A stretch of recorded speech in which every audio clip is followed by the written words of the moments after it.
Good afternoon students. जैसे हम सबको पता है कि अभी जो नेक्स्ट एग्जाम है वो केमिस्ट्री का है, स्टेट बोर्ड और सीबीएसई भी। तो हम कोशिश करें कि अपने चैनल पे कुछ इंपॉर्टेंट टॉपिक्स डिस्कस करेंगे जो जो मुझे लगता है काफ़ी important examination point of view से एग्जाम में आ सकता है, तो उनको डिस्कस करेंगे। तो फर्स्ट टॉपिक जो मैं ले रहा हूँ वो मैं ले रहा हूँ सोल्यूशन चैप्टर से, और टॉपिक का नाम है एलिवेशन बॉइलिंग पॉइंट। ठीक है, अब बात करते हैं elevation in boiling point.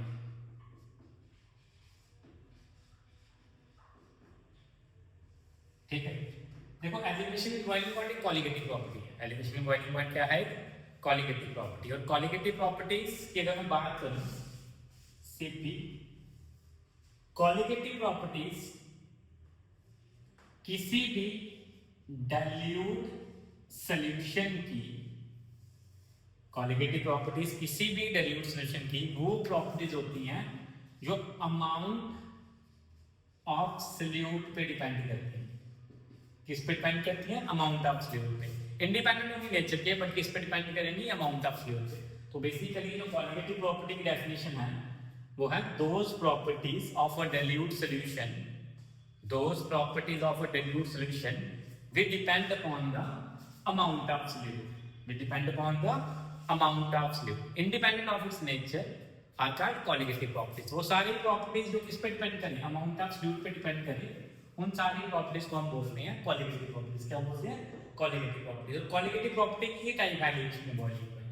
Colligative properties की जो टाइप है वो है एलिवेशन इन बॉइलिंग पॉइंट। ठीक है, अब बात करते हैं एलिवेशन इन बॉइलिंग पॉइंट। तो एलिवेशन बॉइलिंग पॉइंट पढ़ने से पहले देखिए, सबसे पहले मुझे बताना चाहिए कि बॉइलिंग पॉइंट क्या होता है। बॉइलिंग पॉइंट क्या होता है? ठीक है, जब आप बॉइलिंग पॉइंट की बात करते हो तो बेसिकली होता क्या है? बॉइलिंग पॉइंट किसी भी लिक्विड के लिए, बॉइलिंग पॉइंट किसी भी लिक्विड के लिए वो टेम्परेचर रहेगा। ठीक है, देखो जब हम लिक्विड की बात करते हैं तो एक हो गया वेपर प्रेशर, एक क्या हो गया? Vapour pressure. और दूसरा हो गया हमारा एटमॉस्फेरिक प्रेशर। दूसरा क्या हो गया हमारा? Atmospheric pressure. एक क्या होगा? वेपर प्रेशर, दूसरा क्या हो गया? Atmospheric pressure. जब भी वेपर प्रेशर किसी भी लिक्विड का एटमॉस्फेरिक प्रेशर के इक्वल होगा, वेपर प्रेशर किसी भी लिक्विड का किसके इक्वल होगा? एटमॉस्फेरिक प्रेशर के इक्वल होगा, तो उस टेम्परेचर को हम बोलेंगे बॉइलिंग पॉइंट। क्या बोलेंगे? Boiling point. तो कहने का मतलब है कि बॉइलिंग पॉइंट किसी भी लिक्विड का वो टेम्परेचर होगा जहां पर वेपर प्रेशर जो है लिक्विड का किसके इक्वल हो जाएगा? एटमॉस्फेरिक प्रेशर के। किसके इक्वल हो जाएगा? एटमॉस्फेरिक प्रेशर के। जब आप डेफिनेशन की बात करते हो तो boiling point of a liquid is the temperature at which vapor pressure of liquid become equal to atmospheric pressure। वो टेम्परेचर यहाँ पे वेपर प्रेशर किसके इक्वल चल जाए? एटमॉस्फेरिक प्रेशर के इक्वल चले जाए, उस टेम्परेचर को हम बोलते हैं बॉइलिंग पॉइंट। क्या बोलते हैं? Boiling point. अब देखिए एग्जांपल की अगर मैं बात करूं तो फॉर एग्जांपल जो आपका वाटर है, इसका बॉइलिंग पॉइंट तो सबको पता है। जो इसका बॉइलिंग पॉइंट है वो है 100 डिग्री सेल्सियस, जिसको आप 373 केल्विन भी बोलते हो। अब 100 डिग्री का मतलब है कि जब वाटर 100 डिग्री पे होगा तो जो वाटर का वेपर प्रेशर होगा ना वो आपके एटमॉस्फेरिक प्रेशर के इक्वल हो जाएगा। किसके इक्वल हो जाएगा? एटमॉस्फेरिक प्रेशर के इक्वल। तो मतलब 100 डिग्री पे वेपर प्रेशर किसके इक्वल है? एटमॉस्फेरिक प्रेशर के। तो 100 डिग्री को ही उसका बॉइलिंग पॉइंट बोला जाएगा। तो बॉइलिंग पॉइंट किसी भी लिक्विड का वो टेम्परेचर रहेगा जहां पे उस लिक्विड का वेपर प्रेशर जो है वो आपके एटमॉस्फेरिक प्रेशर के इक्वल है। बात समझ आ गई? क्या बॉइलिंग पॉइंट क्लियर हो गया? तो बॉइलिंग पॉइंट क्या होगा? वो टेम्परेचर जिस टेम्परेचर पे वेपर प्रेशर किसके इक्वल हो जाए? Atmospheric pressure. ठीक है, तो अब बात करते हैं एलिवेशन बॉइलिंग पॉइंट की। किसकी? Elevation boiling point. देखो एलिवेशन जो वर्ड है इसका मतलब होता है राइज करना, एलिवेट, राइज। बॉइलिंग पॉइंट का मतलब बॉइलिंग पॉइंट तो एलिवेशन बॉइलिंग पॉइंट का मतलब होगा राइजिंग बॉइलिंग पॉइंट। अब वो कैसे होगा वो देखिए। सबसे पहले ग्राफ बनाएंगे, ये आपका आ गया वेपर प्रेशर वाई एक्सिस पे 0, टेम्परेचर आपका आ गया एक्स एक्सिस पे, वेपर प्रेशर कहाँ आ गया वाई एक्सिस पे। मैंने एक लाइन ड्रॉ कर दी डॉटेड, और मैं इस लाइन पे कह रहा हूँ कि जो ये लाइन है यहाँ पे वेपर प्रेशर जो है वो एटमॉस्फेरिक प्रेशर के इक्वल है। वेपर प्रेशर किसके इक्वल है? Atmospheric pressure. ये जो डॉटेड लाइन आपको दिख रही है, इस लाइन पे जो वेपर प्रेशर है वो किसके इक्वल है? एटमॉस्फेरिक प्रेशर के इक्वल है। अगर वेपर प्रेशर एटमॉस्फेरिक प्रेशर के इक्वल है, वेपर प्रेशर किसके इक्वल है? एटमॉस्फेरिक प्रेशर के इक्वल है, तो कहीं ना कहीं ये जो डॉटेड लाइन ड्रॉ की है ये बॉइलिंग पॉइंट रही होगी। क्या रही होगी? Boiling point. अब यहां देखिए, मैंने एक भी एक कर्व दी, ए और बी, वेपर प्रेशर कर्व किसके लिए? सॉल्वेंट के लिए। ए बी ए कर्व दी किसके लिए? सॉल्वेंट के लिए। किसके लिए? सॉल्वेंट के लिए। बी पॉइंट आपको दिख रहा है यहां पे। अगर मैं अब देखूं इसको ध्यान से, तो इस बी पॉइंट पे जो वेपर प्रेशर है वो किसके इक्वल है? एटमॉस्फेरिक प्रेशर पे। बी पॉइंट के ऊपर जो वेपर प्रेशर है वो किसके इक्वल है? एटमॉस्फेरिक प्रेशर के इक्वल। तो कहने का मतलब है कि जो बी पॉइंट है, इस बी पॉइंट पे सॉल्वेंट बॉइल करेगा। इस बी पॉइंट पे कौन बॉइल करेगा? सॉल्वेंट। अगर सॉल्वेंट इस बी पॉइंट पे बॉइल कर सकता है तो इसका मतलब है कि बी के कॉरस्पॉन्डिंग जो आपको टेम्परेचर मिलेगा उसको मैंने टी नॉट बोल दिया। क्या बोल दिया? T not. तो यहां पे जो टी नॉट होगा वो आपका हो जाएगा बॉइलिंग पॉइंट ऑफ सॉल्वेंट। किसका boiling point? Boiling point solvent. दोबारा देखिए एक बार, ए बी किसके लिए कर्व होगी? सॉल्वेंट के लिए। और बी पॉइंट की जब मैं बात करूंगा तो बी पॉइंट पे वेपर प्रेशर किसके इक्वल है? Atmospheric pressure. अगर वेपर प्रेशर एटमॉस्फेरिक प्रेशर के इक्वल होता है तो उसको हम बॉइलिंग पॉइंट बोलते हैं। क्या बोलते हैं? Boiling point. तो बी पॉइंट पे जो सॉल्वेंट है वो बॉइल करेगा और उसके कॉरस्पॉन्डिंग जो टेम्परेचर मिला वो टी नॉट। क्या मिला? T not. शाबाश।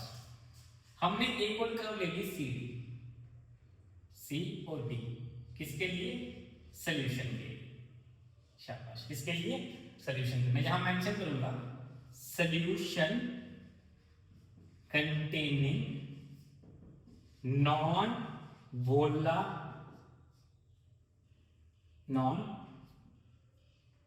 volatile solute। देखिए नॉन वोलेटाइल सॉल्यूट बोलते हैं जिनके वेपर्स कम बनते हैं, जिनके वेपर्स कम बनते हैं। ठीक है।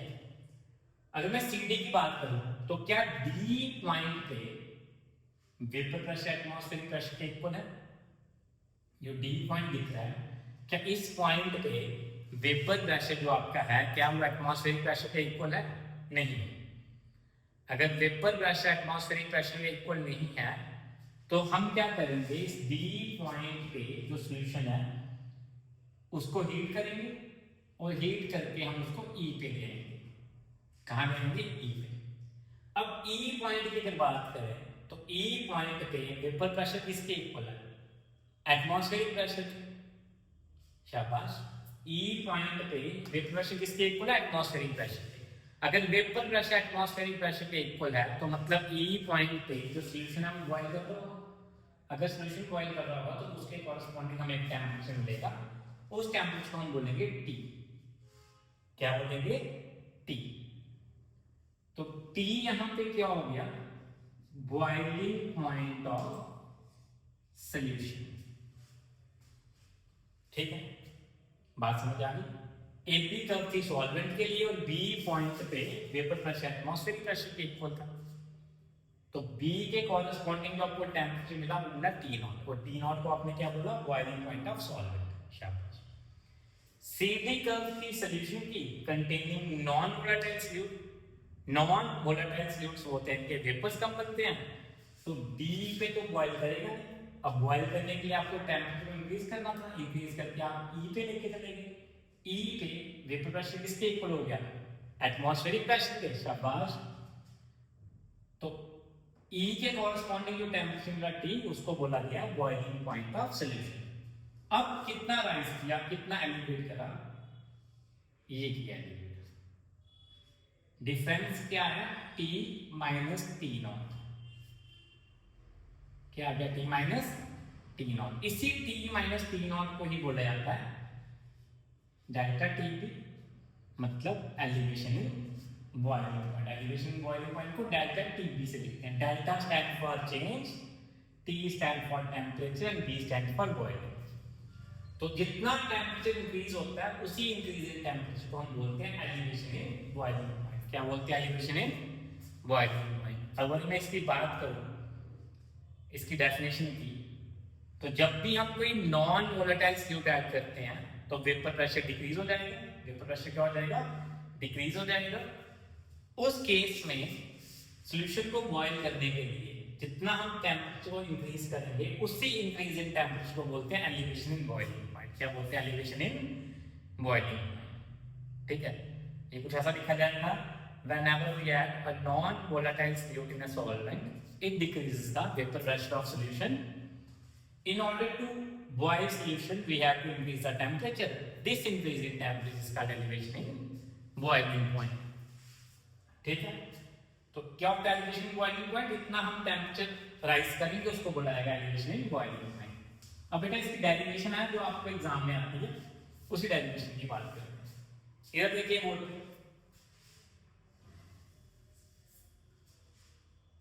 ठीक है। सबसे पहले अगर बात करें तो elevation in boiling point, delta T भी ना किसके प्रोपोर्शनल हुआ, T माइनस टी नॉट। ये रहा T minus T not from the graph. अगर मैं ग्राफ की बात करूं, यहां पे जब आपने टेम्परेचर को राइज किया यहां से लेकर यहां तक, तो वेपर प्रेशर को राइज हुआ। जब आपने यहां से लेकर यहां तक टेम्परेचर को इंक्रीज किया तो ये कर्व भी तो ऊपर गई, वेपर प्रेशर कर्व। तो इसका मतलब है कि टेम्परेचर बढ़ाओगे तो वेपर प्रेशर बढ़ेगा। तो मतलब है कि जो डेल्टा टी भी होगा वो डेल्टा पी के प्रोपोर्शनल होगा। What is delta P, change in pressure. According to Raoult's law for non volatile solute, अगर आप नॉन वोलेटाइल सॉल्यूट की बात करते हो तो डेल्टा पी जो होता है वो प्रोपोर्शनल होता है एक्स बी। डेल्टा पी किसके प्रोपोर्शनल होता है, X B. X B is basically mole fraction of solute. तो अगर मैं इन दोनों को कंपेयर करूं तो डेल्टा टी पी किसके प्रोपोर्शनल, शाबाश, डेल्टा पी के। और डेल्टा पी किसके प्रोपोर्शनल, एक्स बी के। So from first and second we get जो डेल्टा टीबी होगा वो प्रोपोर्शनल हो जाएगा एक्स बी। किसके प्रोपोर्शनल हो जाएगा, एक्स बी के। शाबाश। प्रोपोर्शनैलिटी के सिंबल को आप जब भी हटाओगे कांस्टेंट आएगा के, वेयर के इज कांस्टेंट। के को हमने क्या बोल दिया, कांस्टेंट बोल दिया। लिख देंगे यहां पे वेयर के इज कांस्टेंट।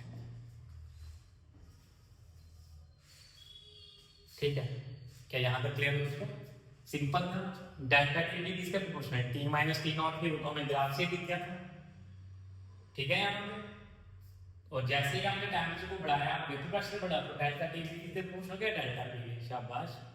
रॉल्स लॉ कहता है डेल्टा पी किससे प्रोपोर्शनल, एक्स बी के। डेल्टा टी बी किससे प्रोपोर्शनल था, डेल्टा पी। डेल्टा पी किससे प्रोपोर्शनल, एक्स बी। तो एक्स बी कैंसिल हो, सॉरी डेल्टा पी कैंसिल हो जाएगा और डेल्टा टी बी किसके प्रोपोर्शनल आ गया, एक्स बी। प्रोपोर्शनैलिटी बताओगे कांस्टेंट आएगा कि, समझ आ रही है बात, कि को हमने कांस्टेंट लिखा। इसको हम बोलते हैं मोल फ्रैक्शन। तो मोल फ्रैक्शन क्या होती है, number of moles of component to the total number of moles. अगर बात करूं तो जो डेल्टा टीबी है वो किसके इक्वल रहेगा, के इनटू इस एक्स बी की मैथमेटिकल फॉर्म में होगी, वो बनेगी N B upon N A plus N B, number of moles of B upon total number of moles. ठीक है, अब बात करते हैं आगे।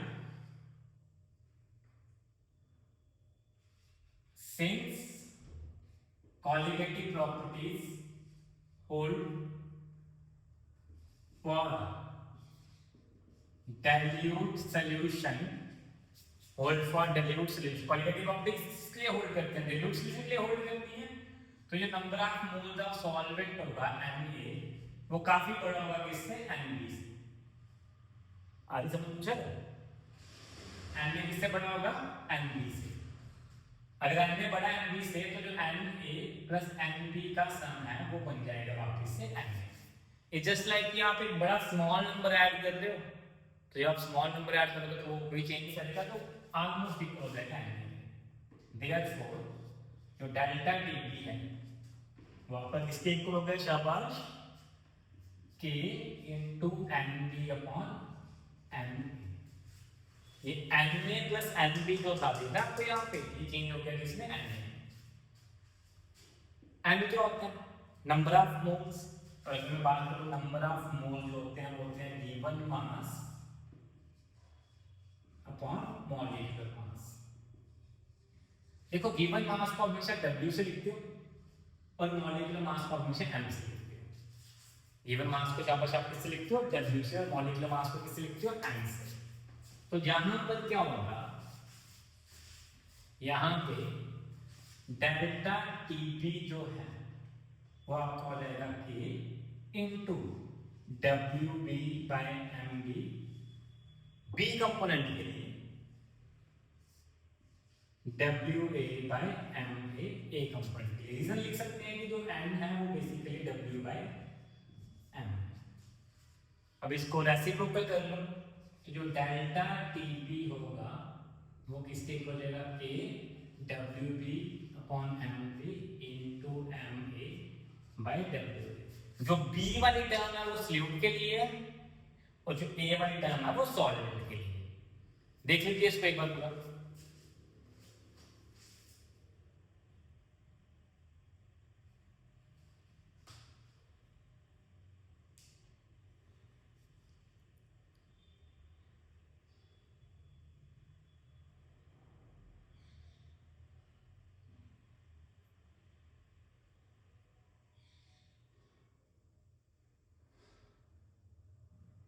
ठीक है यहां तक?